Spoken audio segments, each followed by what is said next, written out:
તો આપણા દરેક દેવોની પાસે શસ્ત્રો છે. વિષ્ણુ પાસે ત્રિશૂલ છે, શંકર પાસે ત્રિશૂલ છે, કૃષ્ણ પાસે સુદર્શન છે. તો આનો હેતુ શું? જો અહિંસા પરમો ધર્મ હોય તો પછી આપણા દેવદેવીઓના હાથમાં આવા અસ્ત્ર રાખવાની જરૂરિયાત શું? એનું કારણ શું? કોઈ દિવસ આપણે એ જાણવાનો પ્રયાસ પણ નથી કરતા. તો સાચી તમારી સ્પિરિચ્યુઅલિટી, જે વ્યક્તિ સ્પિરિચ્યુઅલ છે એના મનની અંદર આ સવાલો ઉઠશે. ધાર્મિક વ્યક્તિ તો બસ માત્ર ને માત્ર એનું અનુસરણ કરશે, આગે સે ચલી આતી હૈ. મારા વડવાઓ પણ આની પૂજા કરતા હતા અને અમે પણ આની કરીએ છીએ. પણ એને ડિકોડ કરવાની, એને સમજવાની અને એને અનુભવમાં ઉતારવાની પ્રક્રિયા, એનો કોઈ પ્રયાસ કરવા માટે આપણે તૈયાર નથી. કારણ કે જો અનુભવ લેવો હોય તો તપશ્ચર્યા, તપવું પડે, સાધના કરવી પડે. એના માટે કોઈની પાસે સમય નથી. કારણ કે વૃત્તિ જે છે એ બહારની તરફ ખેંચી રહી છે અને આ જે જ્ઞાન જે છે, અનુભવ જે છે અંદર છે. અંદર ઉતરવા માટે કોઈ તૈયાર નથી.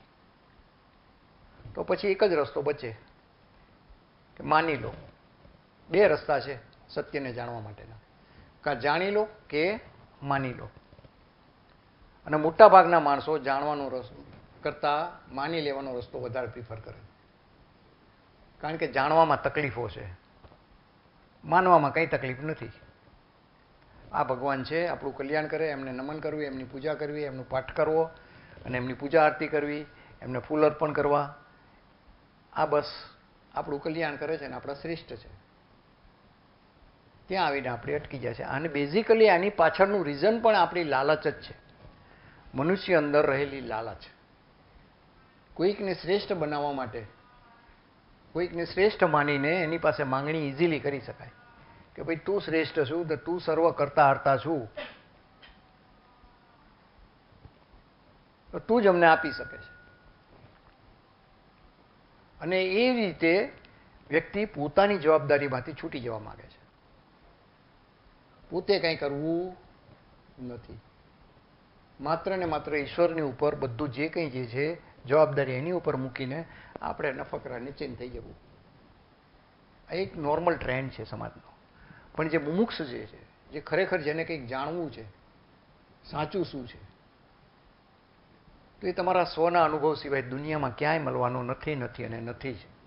દુનિયાના ગમે તેવા મોટા ધર્મગ્રંથો તમે વાંચી લો, એના નિષ્ણાત થઈ શકશો તમે, એના ઉપર ડિબેટ તમે કરી શકશો દિવસોના દિવસો સુધી, પણ એનો લેશ માત્ર પણ અનુભવ થઈ શકશે નહીં. અને શું ખાતરી કે જે ગ્રંથોની અંદર લખવામાં આવેલું છે, અથવા હું જે કંઈ બોલી રહ્યો છું, અથવા જે કોઈ વ્યક્તિ બહારની તમે પણ સાંભળી રહ્યા છો, એ બધું સાચું છે?